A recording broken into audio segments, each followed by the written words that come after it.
안녕하세요.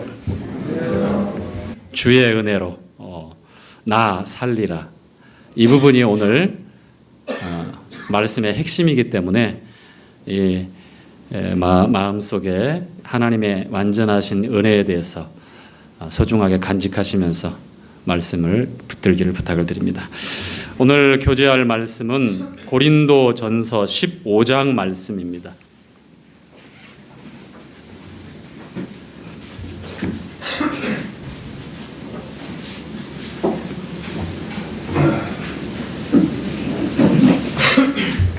자, 15장 1절부터 10절까지의 내용을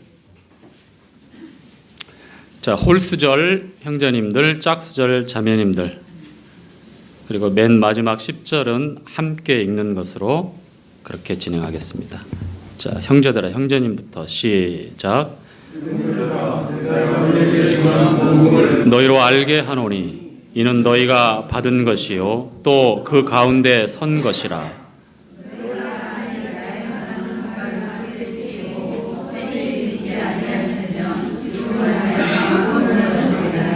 내가 받은 것을 먼저 너희에게 전하였노니 이는 성경대로 그리스도께서 우리 죄를 위하여 죽으시고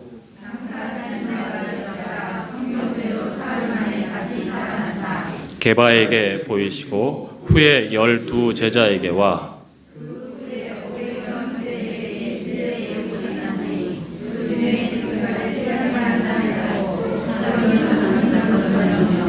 그 후에 야고보에게 보이셨으며 그 후에 모든 사도에게와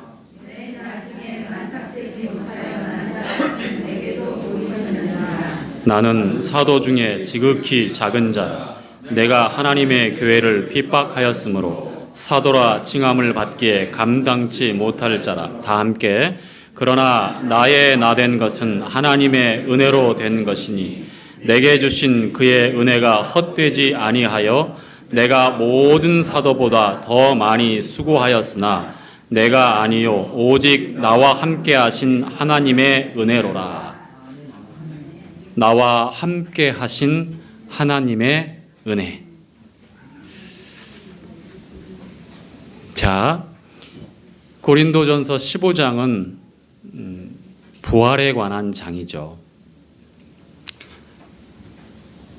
1절에 보면 형제들아 내가 너희에게 전한 복음을 너희로 알게 하노니 이는 너희가 받은 것이요 또 그 가운데 선 것이라. 사도 바울을 통해서 고린도 교회 성도들에게 전해진 복음 말씀을 이렇게 증거하고 있습니다. 2절 너희가 만일 나의 전한 그 말을 굳게 지키고 헛되이 믿지 아니하였으면 단순한 생각을 깊이 요하는 철학적인 그런 내용이 아니죠. 하나님의 말씀은 진리고요. 이 복음을 통해서 고린도에 있는 수많은 사람들이 헛되이 믿지 않고 하나님의 은혜를 따라 고린도라고 하는 그곳에 지역교회가 세워졌던 겁니다.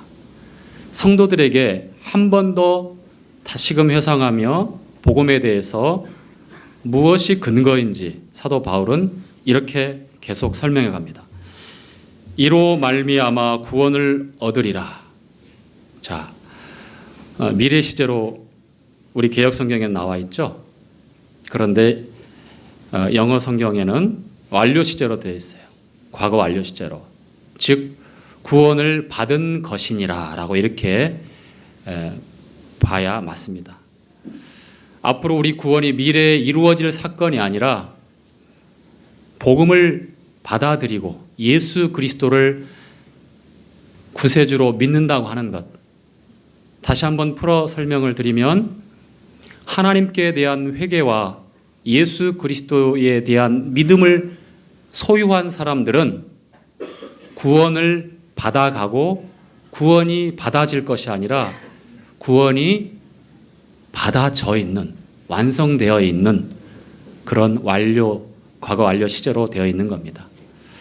한간에 칭의, 성화, 영화 이렇게 성도의 구원받은 삶을 구분해서 설명할 때는 우리가 구원을 받았고 또 두렵고 떨림으로 우리 안에 이 믿음, 받은 구원을 드러내서 나타내는 일해야 되는 그 칭의에 관한 말씀이 있고요. 그 다음에 우리 주님이 오실 때에 죽었던 성도들이 먼저, 그리고 살아남아 이 땅에 생존해 있는 성도들이 그와 동시에 호련히 변화되어지고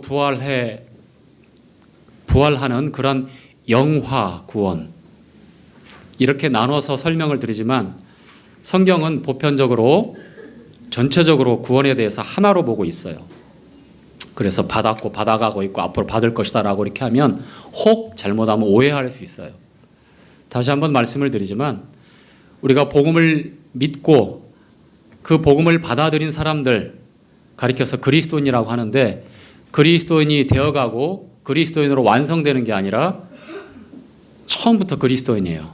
그리고 그 그리스도인이 그리스도인다운 삶을 살아가고 결국에 예수 그리스도와 같은 모습으로 완전한 하나님의 사람으로 영화되어지는 것이 우리 성도들의 주님이 이끄시는 그러한 삶이고 또 구원받은 이후의 과정입니다. 여기서 말씀하고 있는 것은 구원을 받았느니라. 자, 3절, 내가 받은 것을 먼저 너에게 전하였노니 이는 성경대로. 자, 우리 구원의 근거, 우리 믿음의 근거가 무엇인가? 사도 바울은 성경대로라고 이렇게 말씀하고 있어요. 성경대로. 자, 이게 가장 중요한 우리 믿음의 근거요 핵심입니다. 내 기대와 바램 혹은 세상의 모든 사람이 인정할 수 있는 그런 가치관, 또 소수의 사람에게만 허락되는 깊은 사고를 통해서 나타난 철학적인 깊은 가르침들, 이런 것들은 근거가 될 수가 없습니다. 또 나아가서 우리가 감사드릴 때에 형제님을 통해서 한 번 더 우리가 들었던 것처럼 무엇인가를 끊임없이 해야 되고 증명해내야 되고 또 뭔가를 끊임없이 드려야 되고 공로를 쌓아서 그것과 하나님의 호의를 맞바꾸려고 하는 그런 모든 행동들을 가리켜서 종교라고 얘기를 하고 있어요. 바울은 성경대로, 즉 하나님 말씀에서 우리에게 어떻게 말씀하고 있는가, 하나님이 우리에게 어떠한 약속을 하고 계시는가, 그것이 근거요 내용이라고 이렇게 성경대로라고 하는 표현으로 말씀하고 있는 거예요. 자, 계속 가겠습니다. 성경대로 그리스도께서 우리 죄를 위하여 죽으시고 장사 지난 바 되었다가 성경대로 사흘 만에 다시 살아나사 게바에게 보이시고, 성경대로 하나님의 말씀대로 우리 주님은 구약에 이 땅에 메시아로 오실 것을 여자의 후손으로부터 시작해서 가장 많이 언급되고 있는 이사야서에 이르기까지 참 많은 부분에 하나님의 아들을 예언한 기록들이 그렇게 기록되어져 있어요.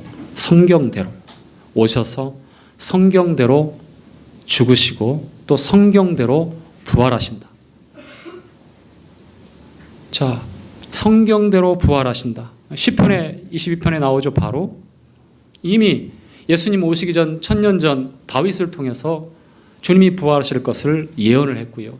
또 요나, 불순종의 선지자였지만 하나님 말씀을 따라 나중에는 순종했던 그 요나의 그 상황을 통해서 주님의 부활을 또 예표하시고, 성경에 기록된 여러 내용들이 우리 주님의 오심과 죽으심과 부활하심을 그렇게 기록하고 있습니다.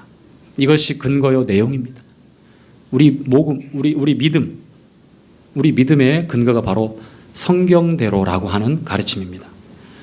자, 주님 부활하시고 이제 사도 바울은 순서적으로 제자들과 또 성도들에게 보여주신 내용들을 이렇게 말씀하고 있는데요. 게바에게 보이시고 후에 12제자에게와 그 후에 500여 형제에게 일시에 보이셨나니 그 중에 지금까지 태반이 살아있고 어떤 이는 잠들었으며 그 후에 야고보에게, 이 야고보는 동명이인인데요. 12사도 중에 요한의 형제 야고보가 있고 최초의 그 초대교회 순교자죠. 헤롯에 의해 순교를 당하게 되는데요.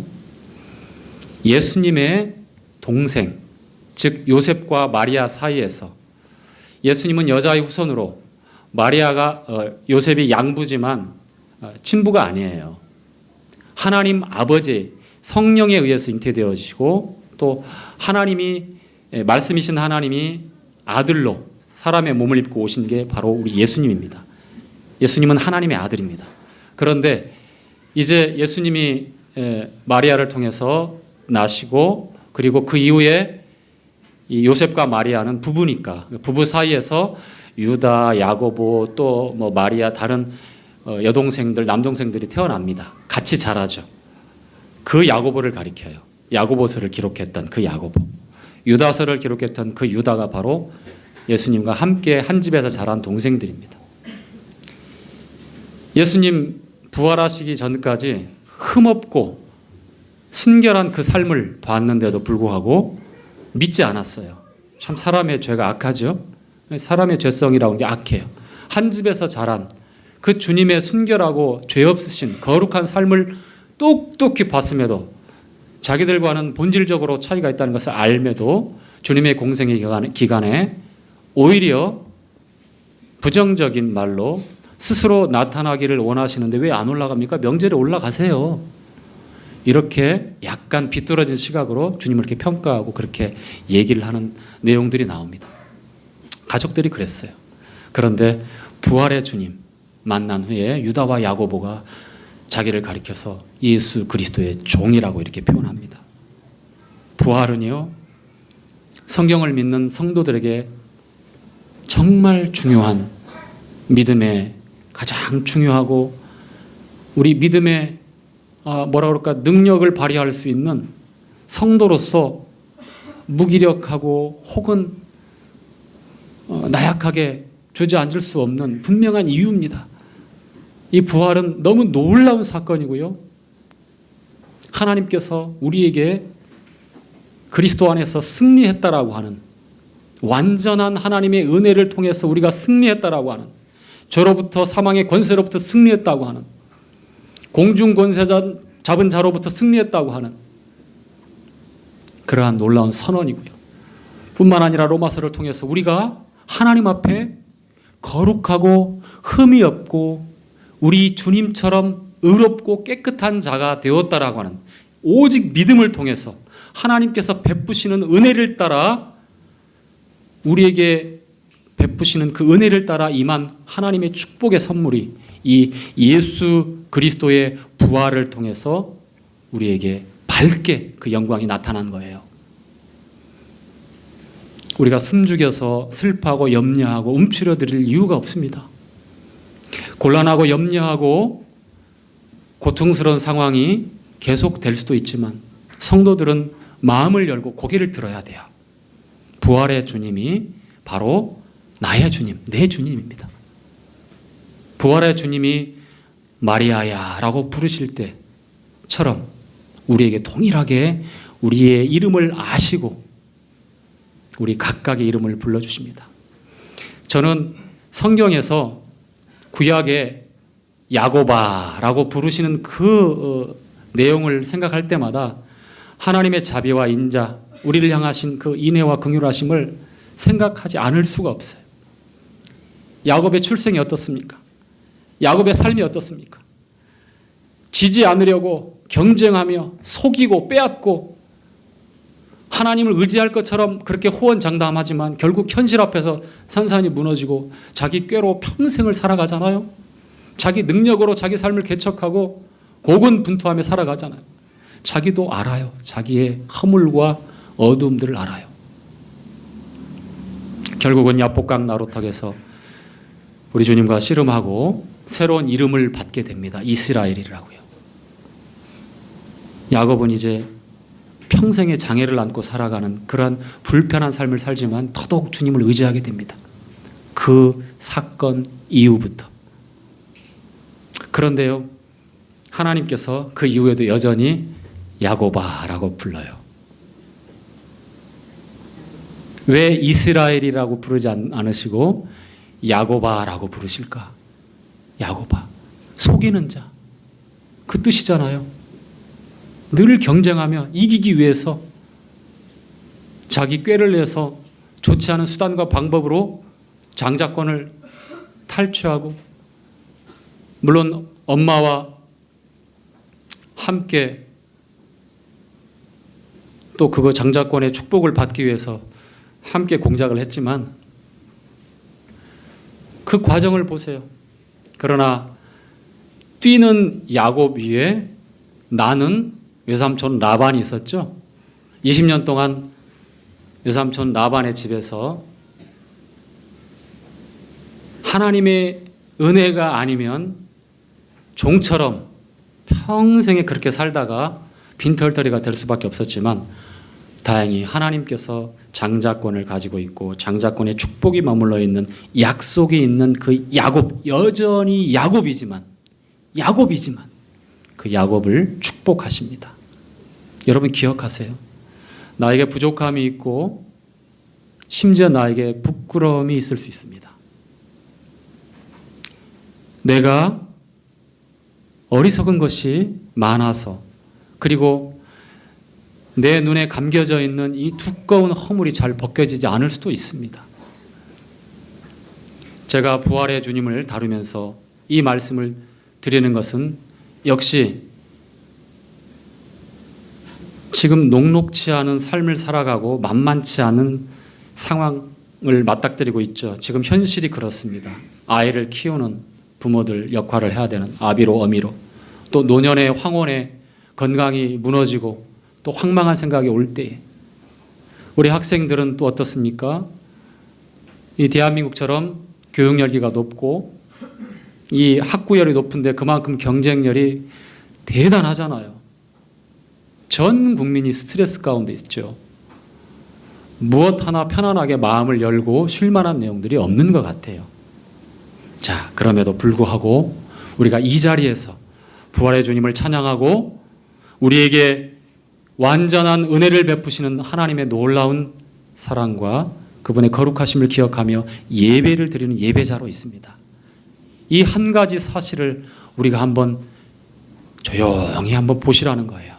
이 일이 우리에게 이루어졌고 현재 내가 그러한 신분이며 이것은 변할 수도 없고 변하지도 않고 진리 되신 말씀으로 견고하게 붙들린 바 되어져 있는 성령께서 보증하시는 하나님이 그렇게 허락하신 완전한 은혜라고 하는 것을 여러분은 잊지 않기를 바랍니다. 자, 읽어가겠습니다. 7절. 그 후에 야고보에게 보이셨으며 그 후에 모든 사도에게와 맨 나중에 만삭되지 못하여 난 자 같은 내게도 보이셨느니라. 나는 사도 중에 지극히 작은 자라. 내가 하나님의 교회를 핍박하였으므로 사도라 칭함을 받기에 감당치 못할 자로라. 자, 10절 우리 다시 한번 함께 읽죠. 나의 나된 것. 그러나 시작. 그러나 나의 나된 것은 하나님의 은혜로 된 것이니 내가 내게 주신 그의 은혜가 헛되지 아니하여 내가 모든 사도보다 더 많이 수고하였으나 내가 아니요 오직 나와 함께 하신 하나님의 은혜로라. 나의 나된 것은 뭐라고요? 하나님의 은혜로 된 것이니. 동일한 고백이시죠? 지금의 내가 이 자리에 앉아 있고 부활하신 주님을 바라보며 소망 가운데 견고하게 말씀에 붙들려 있는 이유는 뭐라고요? 하나님의 은혜라고 하는 겁니다. 뿐만 아니라 하나님의 그 은혜가 헛되지 않은 것은 성경 다른 부분에 보면 하나님의 은혜를 헛되이 받지 말라라고 바울은 당부하고 있습니다. 누군가는 하나님의 은혜를 헛되이 받을 수도 있기 때문입니다. 하나님이 허락하시는 안식에 들어가지 못하죠. 얼마나 불행하고 얼마나 안타까운 그런 그리스도인의 무능력한 모습이겠습니까? 헛되이 받아서는 안 됩니다.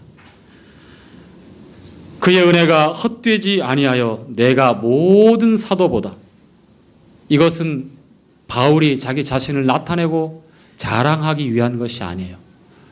이방인을 위하여 택한 나의 그릇이다라고 사도행전 9장에서 부활의 주님이 바울에게 나타나서 부르실 때에 하셨던 말씀이에요. 다메섹에 있는 성도 아나니아에게 하셨던 말씀이에요. 아니다. 핍박했던 자고 포행자였지만 아니다. 이방인을 위하여 택한 나의 그릇이다. 바울이 그 안에 주님을 담고 또 바울의 그 그릇은요, 다른 여느 사도들보다도 훨씬 더 많은 역할과 또 사역이 그에게 주어지게 됩니다. 신약의 거의 절반을 바울에 의해서 하나님께서 기록하게 하십니다. 바울이 감당해야 되고 이루어야 될 하나님의 은혜 가운데에 그의 사역은 다른 사도보다도 참 많았어요. 더 많이 수고하였으나 내가 아니요. 여기서 바울은 알아요.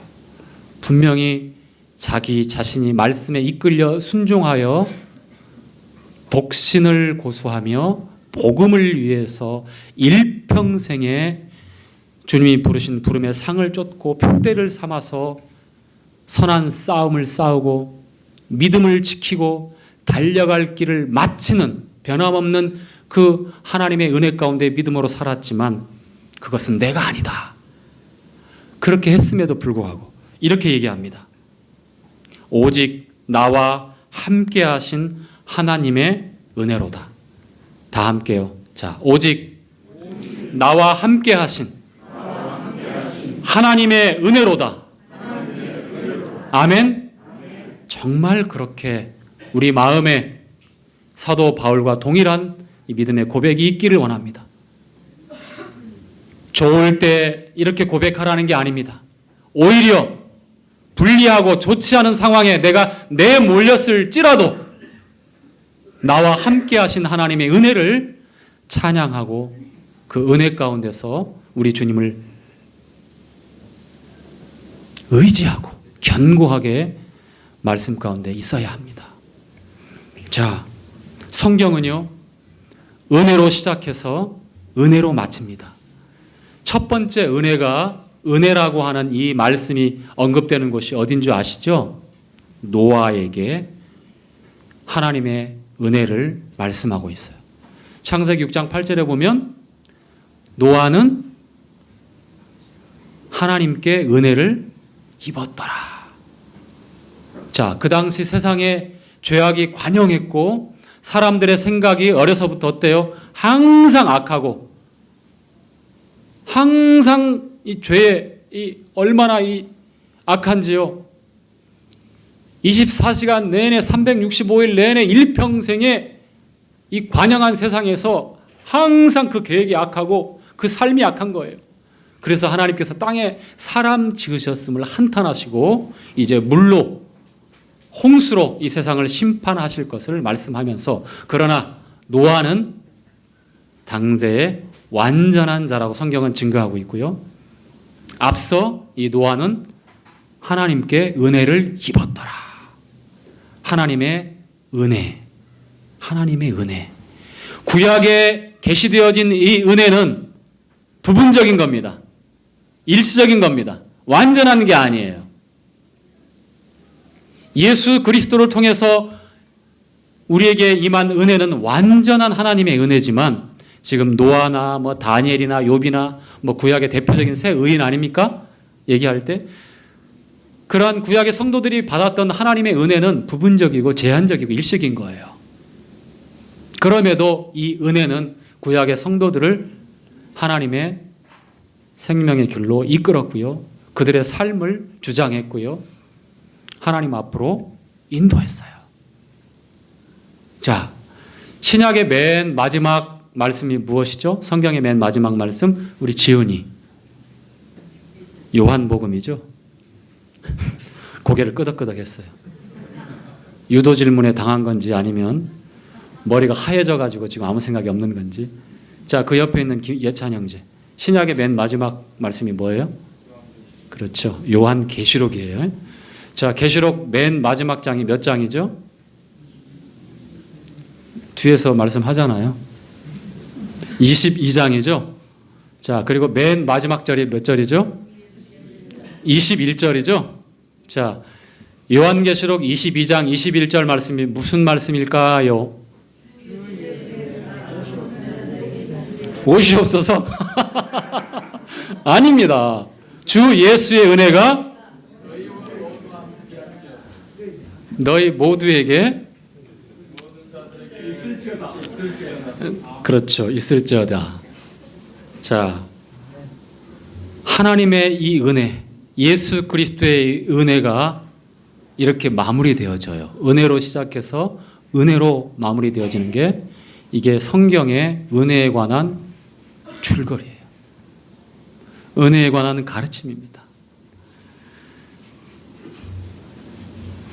지난 날이 5월달은 가정의 달, 또 뭐 가장 좋은 뭐 계절의 여왕, 뭐 이런 얘기들이 있는데, 자, 5월 8일이 어버이날이었죠.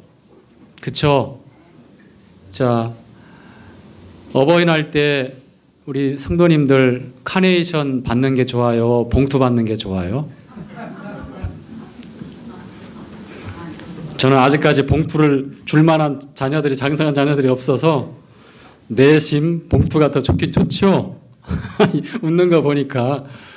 자, 부모님 가슴에 카네이션을 꼽아드리고 어버이의 은혜를 감사하죠. 자, 어머니, 아버지. 자, 시편 103편 말씀에 보면 아비가 자식을 불쌍히 여김 같이 하나님께서, 여호와께서 경외하는 자들을 그렇게 불쌍히 여겨주신다고 말씀합니다. 앞선 말씀에 동이 서에서 본 것처럼 우리 죄를 옮기시고 우리 죄를 기억지 아니하시고 그런 말씀이 먼저 언급되어집니다. 하나님께서 아버지 입장에서 우리가 내 자식, 내 자녀들을 불쌍히 여기는 것처럼 예를 들어서 그렇게 우리에게 하나님의 은혜를 가르쳐주고 싶은 겁니다. 누가복음 15장에 보면 탕자의 비유가 나와 있죠. 근데 그 내용 중에 보면 아들이 속을 아버지의 그 마음을 아프게 하고 자기 재산을 받아서 나갔어요. 허랑방탕하게 살다가 결국은 거지가 되어지고 짐승을 치는 그러한 아주 불행한 삶을 살아요. 이제 마음을 돌이켜서 아버지 집으로 가고자 해요. 아들로서가 아니라 그냥 품꾼 종으로서 이 밥이라도 먹고 싶으니까, 하루 세끼 걱정이라도 안 하고 싶으니까. 아버지여, 내가 아버지께 죄를 졌고 하늘의 죄를 졌고 아버지께 죄를 졌고 이렇게 속으로 독백하면서 이제 가야 되겠다 하고 가는데, 자, 아들이 나간 날부터 그 아버지는 문을 걸어 잠그고 비밀번호를 바꿨을까요? 여기에 계신 분들은 그럴 분들 몇 분 계신 것 같아요. 항상 문을 열어놓고 아침에 일어나면 저녁 늦게까지 저 동구박 멀리 시선이 미치는 곳까지 봅니다. 혹시 아들이 오나? 그런데 어느 날 수년의 시간이 지나고 수개월의 시간이 지난 어느 날 상거가 먼데 아들이 완전히 피골이 상접하고 아주 남루하고 다 떨어진 더러운 옷을 입고 어기적 한 걸음 한 걸음 저 동구 밖에서 걸어온 모습이 희미하게 보이는 거예요. 상거가 먼데 아버지가 그것을 보고 측은히 여겨 달려나갔다고 합니다. 달려나갔다고 해요. 다다다다다 100m를 몇 초에 주파하신지는 모르지만 얼마나 급하고 얼마나 안타깝고 얼마나 간절하고 얼마나 긍휼한 그 마음으로 그 아들을 보고, 아들인지 누군지도 모르겠는데 남루하고 그렇게 처참하게 비틀어지고 왜곡되어져 버린 그 모습들을 보면서, 그러나 아버지의 마음은 편함이 없어요. 문을 열어놓고 첫날부터 그날까지 오늘이나 내일이나 내 자식 올까 기다리고 있었던 그 아버지의 마음 변함이 없습니다. 달려가서 껴안고 기쁨의 눈물을 흘리고 입을 맞추고 살찐 송아지를 잡고 이제 새로운 옷을 내어서 깨끗한 옷을 입히고 이 잔치하잖아요.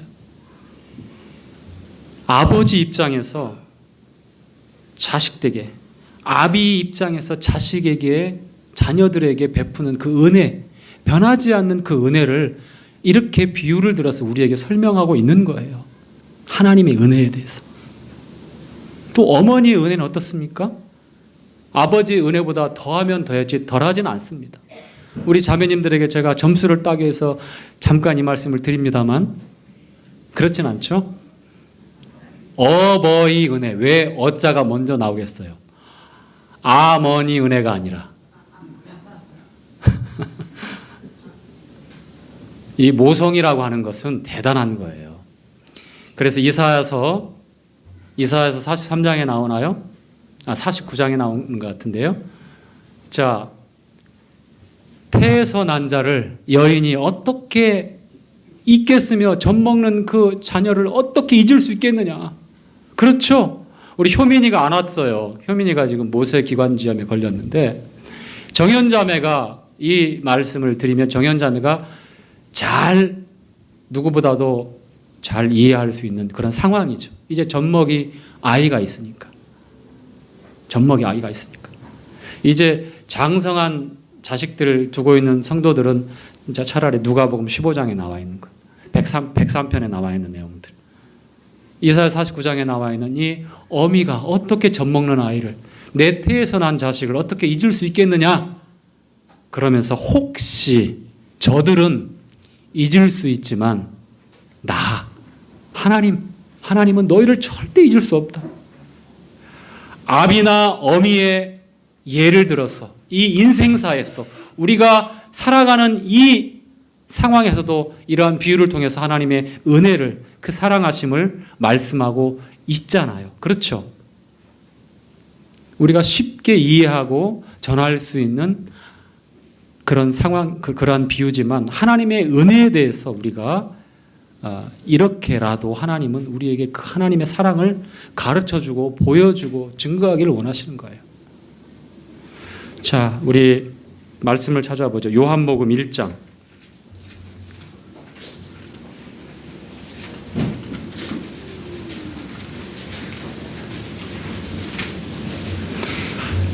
자, 요한복음 1장 14절부터 17절까지 내용이네요. 자, 말씀이 함께 읽도록 하겠습니다. 요한복음 1장 14절부터 17절까지 시작. 말씀이 육신이 되어 우리 가운데 거하시매 우리가 그 영광을 보니 아버지의 독생자의 영광이요 은혜와 진리가 충만하더라. 요한이 그에 대하여 증거하여 외쳐 가로되 내가 전에 말하기를 내 뒤에 나보다 먼저 계심이니라 한 것이니 이 사람을 가리킴이라 하니라. 우리가 다 그의 충만한 데서 받으니 은혜 위에 은혜라. 자, 거기요. 은혜 위에 은혜라. 은혜를 대체하는 은혜라는 거예요.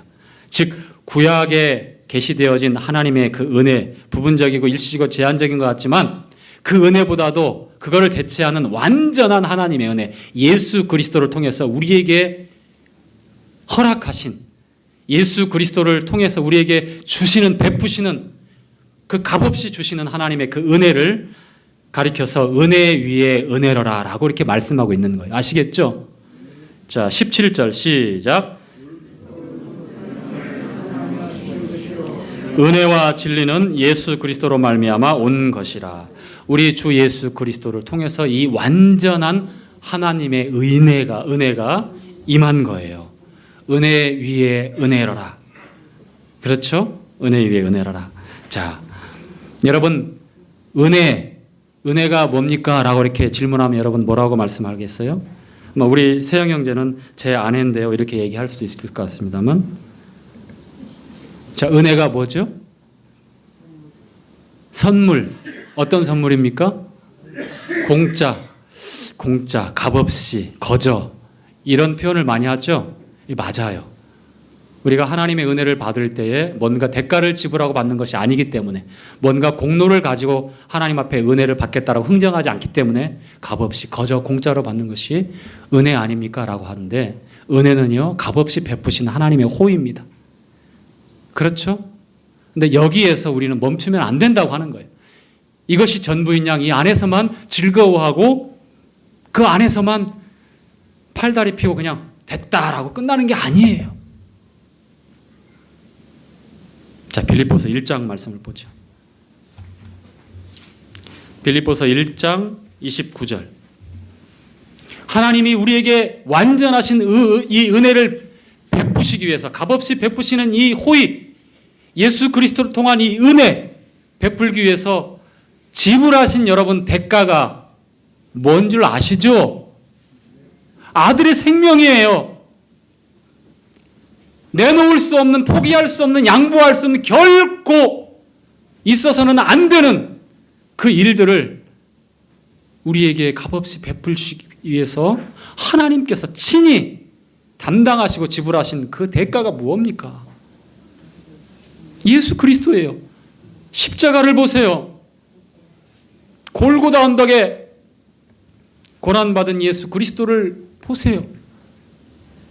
엘리 엘리 라마 사박다니 나의 하나님 나의 하나님 어찌하여 나를 버리셨나. 이렇게 피 맺힌 절규를 토하신 아들의 절규를 여러분 들어야 됩니다. 우리가 값 없이 거저 하나님의 호의를, 이 은혜를 얻기 위해서 하나님이 지불하신 그 대가는 말로 표현할 수 없습니다. 값으로 측정이 안 되는 거예요.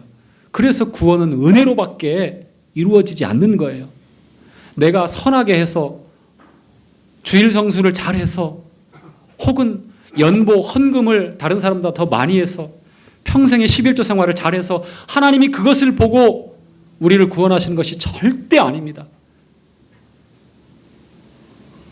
그 가치와 그 값어치는 우리가 상상할 수 없이 크고 위대하고 결코 값으로 매길 수 없기 때문에 하나님의 은혜, 완전하신 은혜가 아니면 불가능한 거예요. 그래서 그것을 믿으라, 받아들이라 라고 성경은 말씀하고 있는 겁니다. 자, 빌립보서 1장 29절. 그래서 우리는 이 위대하고 이 영광스럽고 이 아름다운 하나님의 은혜, 우리에게 임한 이 은혜, 값없이 받은 것으로만 즐거워가 끝날 것인가? 그것이 아니라는 거예요. 자, 1장 29절, 30절 함께 읽죠. 시작. 그리스도를 위하여 너에게 은혜를 주신 것은 다만 그를 믿을 뿐 아니라 또한 그를 위하여 고난도 받게 하심이라. 너희에게 같은 싸움이 있으니 너희가 내 안에서 본 바요 이제도 내 안에서 듣는 바요. 그리스도를 위하여 우리에게 은혜를 주신 것은 다만 그를 믿을 뿐만 아니라 어떻게 하기 위해서라고요? 고난도 받기 위해서. 우리의 삶이 달라지지 않고 변화되지 않는 가장 큰 이유가 뭔지 아십니까? 값없이 베푸신 하나님의 은혜의 그 자리에서만 머물러 있으려고 하기 때문이에요. 오늘날 그것이 우리 그리스도인들에게 가장 경계해야 될 또 내용인 것 같습니다. 그렇지 않습니다. 자, 요셉 창세기 39장, 여러분 요셉을 아시죠? 하나님의 인자를 더하시고 자비를 더하시고 요셉과 함께 했는데 요셉은 어떻게 됐습니까? 17세에 노예로 팔려가요. 그 형들의 손에 의해서. 머나먼 애굽 땅 이집트로 팔려갑니다. 거기서 또 하나님이 인자를 더하시고 함께 하셨는데 어떻게 됩니까? 보디발의 모든 가정을, 재물을 담당하고 관리하는 총무가 되었지만 원치 않는 유혹을 받게 되고 또 누명을 쓰고 감옥에 들어가는 죄수가 돼요. 하나님이 함께 하시고 인자를 더하셨는데, 하나님의 은혜를 더하셨는데 점점점 나락으로 떨어지는 것 같아요. 요셉은 그 상황에 대해서 정말 미칠 것 같았을 것입니다. 그러나 요셉이 놓지 않았던 단 한 가지 꿈, 하나님께서 그에게 주신 꿈, 그 은혜를 결코 포기하지 않았어요. 감옥에서 두 번의 꿈 해석을 통하고 마지막 이제 그의 30세 나이 13년이라고 하는, 회수로 하면 14년이죠. 만 13년의 세월이 결코 적지 않습니다. 노예로, 죄수로 그렇게 음지에서 사망의 음침한 골짜기에서 그렇게 잊혀져 갔던 요셉, 하나님은 여전히 요셉을 인자를 더하시고 긍휼을 더하시고 하나님의 은혜를 더하셨다고 성경은 그렇게 기록하고 있습니다만 그의 상황은 나아진 것 같지 않아요. 별 달라진 것 같지 않아요. 그 과정과 그 상황 속에서도 요셉은 하나님이 허락하신 그 꿈, 하나님의 말씀을 붙잡고 있었습니다. 그리고 30세 되던 때에 애굽의 총리로 이렇게 세워지게 되죠. 물론 우리가 어떠한 인생의 성공을 위해서 그렇게 참고 애써야 된다는 그런 비유와 본보기가 아닙니다. 하나님의 은혜는요, 우리가 기대하고 바라는 것처럼 편안해야 되고 즐거워야 되고 아무 염려 없어야 되고 그게 하나님의 은혜 아니에요. 이렇게 오해하지 말라는 거예요. 아시겠죠? 인자를 더하셨지만 요셉은 노예로 팔려가고요. 인자를 더하셨지만 요셉은 억울한 누명을 쓰고 죄수가 됩니다. 그러나 하나님의 계획은 그가 애굽뿐만 아니라 지중해 근동에 기근으로 죽어가는 수많은 사람들을 살리고 그리고 그 중심에 이스라엘 백성들을 보호하고 그리고 약속의 땅에 들어가도록 준비시키는 그러한 인도자로 보내시고 세우셨던 거예요.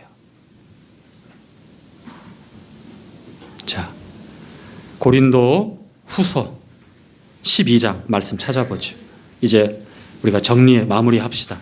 고린도 후서 12장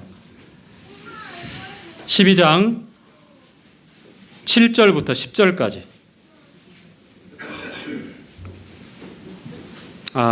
12장 9절부터 보겠습니다. 두 구절 9절부터 10절까지. 자, 7절부터 읽어야 되겠네요. 7절부터 10절까지 시작. 여러 계시를 받은 것이 지극히 크므로 너무 자고하지 않게 하시려고 내 육체에 가시 곧 사단의 사자를 주셨으니 이는 나를 쳐서 너무 자고하지 않게 하려 하심이라. 이것이 내게서 떠나기 위하여 내가 3번 주께 간구하였더니 내게 이르시기를 내 은혜가 내게 족하도다. 이는 내 능력이 약한 데서 온전하여 짐이라 하신지라. 이러므로 도리어 크게 기뻐함으로 나의 여러 약한 것들을 대하여 자랑하리니 이는 그리스도의 능력으로 내게 머물게 하려 함이라.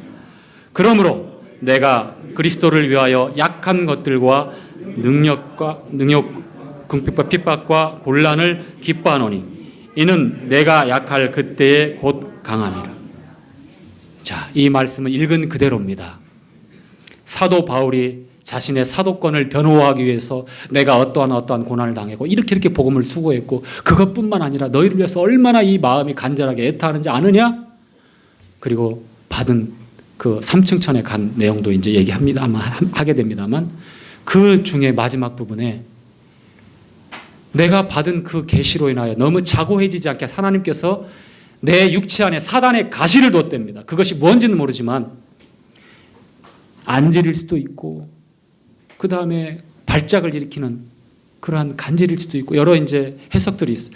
어쨌거나 대중들이 보기에 가까이의 형제자매들이 보기에 참 안타까운 상황이고 본인이 이 가시라고 하니까 찌르잖아요. 계속 아프잖아요. 싫잖아요.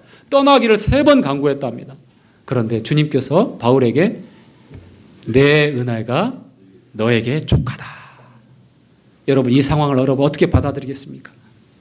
하나님의 은혜가 육체에 가신 이 사단의 가시 이것을 떠나게 해달라고 그러면 더욱 복음을 잘 전할 것 같고 더욱 선교사로 목회자로 교사로 하나님의 맡기신 사역을 틀림없이 더 잘할 것 같은데 바울의 기대와 생각은 그래요. 바람은 그랬어요.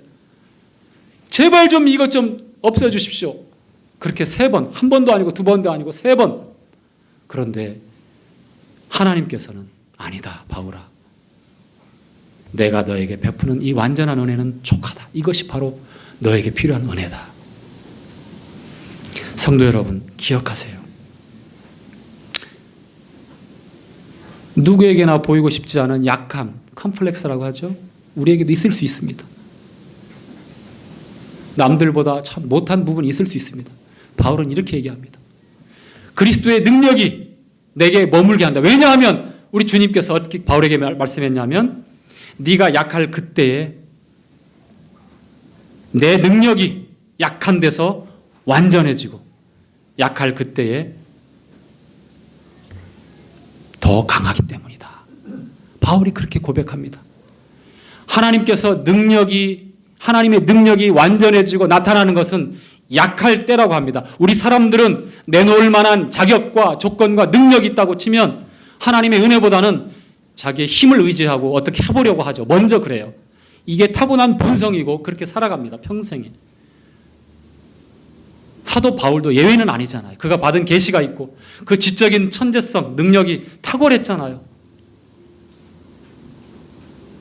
하나님은 바울답게 하나님의 귀한 도구로 사용하기 위해서 사단의 가시, 육체 안에 그대로 머물러 있기를 바랬어요. 바울은 이렇게 고백합니다. 내 약한 것을 자랑할 것이다. 하나님의 은혜를 찬양할 때 내 약한 것을 자랑할 것이다. 왜냐하면 내가 약할 곧 그때에 내가 강하기 때문이다. 우리의 삶에 우리가 이 말씀을 적용할 수 있다면 그것은 여러분 성숙해졌다는 성도의 분명한 반증일 것입니다. 우리는 이렇게 나아가야 합니다. 하나님의 은혜에 대해서 이렇게 우리가 적용하고 이렇게 깊이 하나님 앞에 무릎을 꿇고 그 가시가 있을지라도 하나님의 은혜를 찬양하고 믿음으로 고백할 수 있어야 합니다. 아시겠습니까? 자, 마지막 말씀 읽고 마치도록 하겠습니다. 히브리서 4장 말씀입니다. 히브리서 4장